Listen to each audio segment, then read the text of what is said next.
Hey guys, what's up? This is Radhika and welcome to my channel B.El.Ed.in जहाँ हम बात कर रहे हैं B.El.Ed सेकेंड ईयर सिलेबस की। हम डिटेल डिस्कशन करेंगे about the syllabus, so stay tune till the last. So guys, in this video we will talk about how many subjects are there in second year and कितने हमको attempt करने पड़ते हैं and how many subjects are there for optional. Yes guys, second year में आपको एक optional choose करना पड़ता है जिसके बारे में हम बात करेंगे. So guys, in second year there are total 5 subjects जिसमें से 4 आपके लिए कंपलसरी होते हैं and the last is optional. So let's talk about a first subject which is cognition learning. Yes guys, इसमें टोटल 7 यूनिट्स हैं एंड हम एक एक सब टॉपिक्स का ब्रीफिंग करेंगे जिसको हम डिटेल में डिस्कस करेंगे कुछ आगे आने वाले लेक्चर्स में. So unit 1 is the mind at work, जिसमें हम बात करेंगे cognition and approaches to cognition, जहाँ पर हम इंडिविजुअल एंड कल्चरल डिफरेंसेस की बात करेंगे. ये गाइस क्या टॉपिक्स हैं, इनकी डिटेल हम डिस्कशन आगे वीडियोस में करेंगे. अभी हम इनको ब्रीफ में समझेंगे कि ये टॉपिक्स क्या हैं. So a second unit is how children perceive, जिसमें हम जानेंगे कि बच्चे कैसे कॉग्निटिव प्रोसेसेस को अचीव करते हैं या सीखते हैं, जो कि हैं सेंसेशन, परसेप्शन एंड अटेंशन. कैसे वो अपने सेंसेशंस को यूज़ करते हैं चीज़ों को समझने के लिए, परसीव करने के लिए. कैसे वो अपने सेंसेस को यूज़ करके चीज़ों को जानने की समझते हैं, और कैसे वो अपनी अटेंशन स्किल्स को इम्प्रूव करते हैं. So next unit is how children learn and remember, जहाँ पर हम जानेंगे basic processes, strategies, knowledge, metamemory etcetera. Next unit is unit 4 which is the developing mind, कि कैसे बच्चा अपने माइंड में कॉन्सेप्ट को समझता है एंड कैसे कॉन्सेप्ट फॉर्मेशन होता है, जिसमें वो डेवलप करता है concept of time, space, number, relationship etcetera. And next unit is unit 5 child as a problem solver, जहाँ पर वो रीजनिंग करता है, जजमेंट करता है एंड अपनी क्रिएटिविटी को डेवलप करता है, एनहांस करता है एंड प्रॉब्लम सॉल्विंग स्किल्स को बढ़ाता है. कैसे वो प्रॉब्लम को टैकल कर सकता है, उसके लिए प्रॉब्लम सॉल्विंग स्किल्स का डेवलप होना बहुत ज़रूरी है. एंड यहाँ पर हम एक साइकोलॉजी की थ्योरी के बारे में डिस्कस करेंगे, जो कि है प्याजे की theory guys, which is very important, और ये आपको हर साल क्वेश्चन पेपर में देखने को मिलती है. सो इसको आपको अच्छे से करना है. Now next is Unit 6 Alternative Conception of Learning, कि अधिगम क्या है एंड लर्निंग क्यों ज़रूरी है, एंड ऐसे कौन से फैक्टर्स हैं जो अधिगम हमारी लर्निंग को अफेक्ट करते हैं, विच इज़ पर्सनल या इन्वायरमेंटल. ऐसे कौन से पर्सनल एंड इन्वायरमेंटल फैक्टर्स हैं जो लर्निंग को अफेक्ट करते हैं. So guys, next is unit 7 the child's personal and social world, जहाँ पर हम उसके संवेग, कॉग्निशन एंड इमोशन के बारे में डिटेल में डिस्कस करेंगे. So this was subject 1. Subject 2 is language acquisition, in which unit 1 language and cognition, जहाँ पर हम बात करेंगे cognitive pre requisite for language acquisition, biological foundations, language and thought, कैसे भाषा और हमारे थॉट्स एक दूसरे से कनेक्टेड रहते हैं. इनेटिस हाइपोथेसिस, जहाँ पर हम नोम चॉम्स्की की थ्योरी करेंगे, cognitive, social and linguistic development, and प्याजे एंड वाइगोस्की की थ्योरी करेंगे which is language related. Now unit 2 is language development, जहाँ पर हम जानेंगे कि अर्ली स्टेजेस में बच्चा कैसे लैंग्वेज सीखता है, उसका प्रॉपर लैंग्वेज डेवलपमेंट कैसे होता है, कैसे वो डिफरेंट स्टेजेस के होके लैंग्वेज को सीखता है. जैसे कि पहला जो उसका स्टेज होता है वो होता है बैबलिंग, जिसको कहते हैं बड़बड़ाना, जहाँ पर छोटा बच्चा अपनी नेचुरल वॉइस में जो भी साउंड प्रोडक्शन करता है, दैट इज़ बैबलिंग. और कैसे थ्रू आउट उसका लैंग्वेज डेवलपमेंट होता है वो हम देखेंगे इसमें. And we will talk about the role of mother is, कि मदर की लैंग्वेज कैसे उस पर इम्पैक्ट करती है उसके डेवलपमेंट में, एंड केयर टेकर स्पीच. और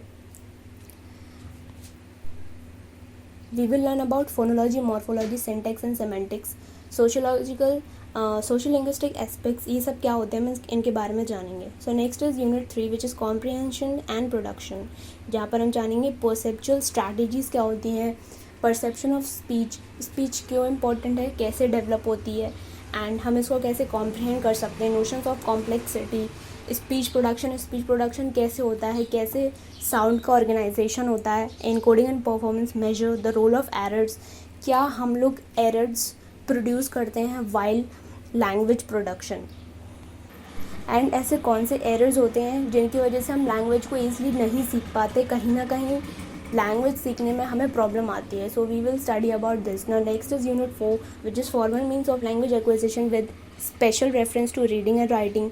लर्निंग टू रीड, हम कैसे सीखते हैं पढ़ना एंड उसको अंडरस्टैंड करना. Measures of readability, schema theory using cloze dictation translation with children. हम ये जानेंगे कि टीचिंग ऑफ डिक्टेशन क्यों इंपॉर्टेंट होती है बच्चों के लिए एंड वो लैंग्वेज डेवलपमेंट में कैसे प्रभाव डालती है. एंड ट्रांसलेशन के बारे में, मैकेनिक्स ऑफ राइटिंग के बारे में एंड टीचिंग ऑफ राइटिंग के बारे में. So unit 5 is language disorders. Language disorders का इस वो होता है जिसमें किसी ना किसी कारण की वजह से प्रॉपर लैंग्वेज डेवलपमेंट नहीं हो पाता है, तो उसके बारे में हम लोग पढ़ेंगे. Learning about language by studying language disorder, brain structure and functioning, inhibition, ऐसे बहुत सारे लैंग्वेज डिसऑर्डर हो जाते हैं जिसकी वजह से हम लोग प्रॉपर लैंग्वेज डेवलपमेंट हमारा नहीं हो पाता है. जैसे स्टटरिंग होता है, स्टैमरिंग होता है जिसको हम हिंदी में तुतलाना कहते हैं, and aphasia language among the mentally retarded. So हम इसके बारे में पढ़ेंगे.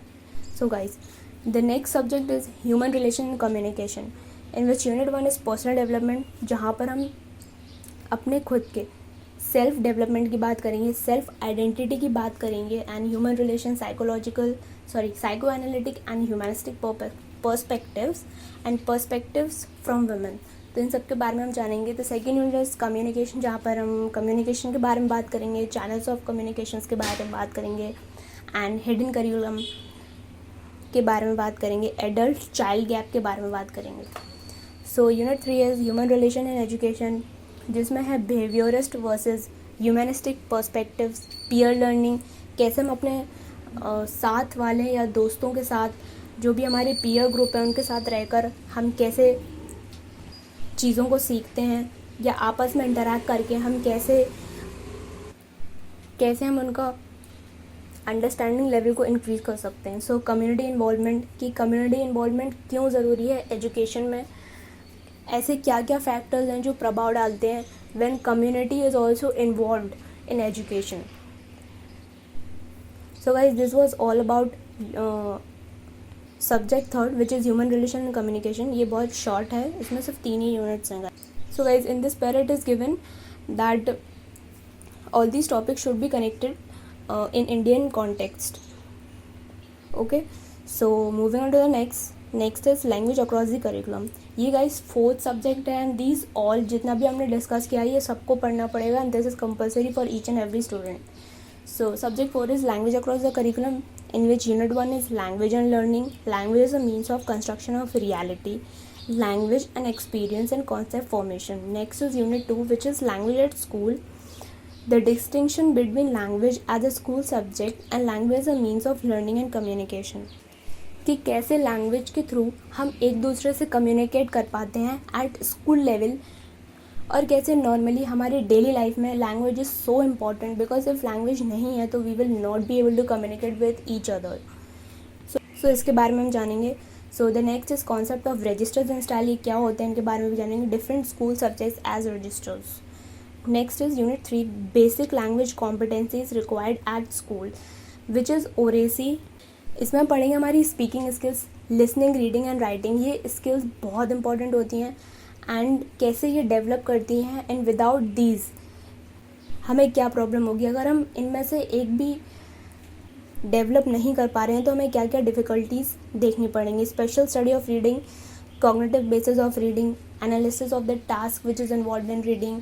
यहाँ पे mostly we will talk about reading which is, and next is motivation to read, stages of learning to read and reading ability. Now next is unit 4 and last, the child's language and the school language and home language. So guys, here we will talk about school language and home language. Basically home language जो हम by birth सीखते हैं, by our parents, by our neighbors, जो हमें घर पर सिखाए जाते हैं, which is also known as language 1, and school language which is known as language 2, जो हम स्कूल में सीखते हैं, जिसको सीखने के लिए हमारी मदर लैंग्वेज का बहुत बड़ा रोल होता है. So next is language as an aspect of the teacher child relationship, language environment of the school, the language of the textbook and different subject. So guys this was unit 4. यहाँ पर हमारे complete होते हैं चारों subject जो कि compulsory subject थे, उनका हमने डिस्कशन किया. आई होप आपके लिए यूज़फुल होगा. Now moving on to the next. अभी जो हमारा लास्ट बचा है that is optional. So guys यहाँ पर आप जितने भी ये सब्जेक्ट देख रहे हैं ये सारे ऑप्शनल हैं एंड जिसमें से आपको कोई भी एक चूज़ करना है. येस गाइस, तो खुश हो जाइए, यहाँ पर आपके लिए अपॉर्चुनिटी है. यहाँ पर आपको इतने सारे सब्जेक्ट्स में से मौका मिल रहा है कोई भी एक सब्जेक्ट चूज़ करने का जो कि आपका एज ऑप्शनल सब्जेक्ट एक्ट करेगा. जो बाकी के 4 हैं दैट इज़ कंपलसरी है. यहाँ पे आप English, Hindi, mathematics, physics, chemistry, biology, history, political science, geography, economics, इन सब में से आपको कोई भी एक सब्जेक्ट चूज़ करना होगा. गाइज जो भी सब्जेक्ट आप चूज़ करेंगे उसको आपको अच्छे से पढ़ना पड़ेगा बिकॉज जो हमारा ऑप्शनल सब्जेक्ट होता है वो मार्क्स का काफ़ी वेटेज होता है. तो अकॉर्डिंग टू योर चॉइस, अगर आपको आर्ट साइड वाले सब्जेक्ट लेने हैं तो आप वो ले सकते हैं, या फिर अगर आपको साइंस रिलेटेड सब्जेक्ट लेने हैं, for example maths, physics, chemistry, then आप वो भी ले सकते हैं. So guys this was a today's lecture. I hope ये सेशन आपके लिए इन्फॉर्मेटिव रहा हो. अगर रहा हो तो please do like, share and subscribe. And B.El.Ed के रिगार्डिंग अगर आपको कोई भी डाउट हो तो प्लीज़ आप नीचे कमेंट बॉक्स में कमेंट कर सकते हैं. And we will bring more sessions like this. So keep loving, keep supporting. Bye bye and best of luck.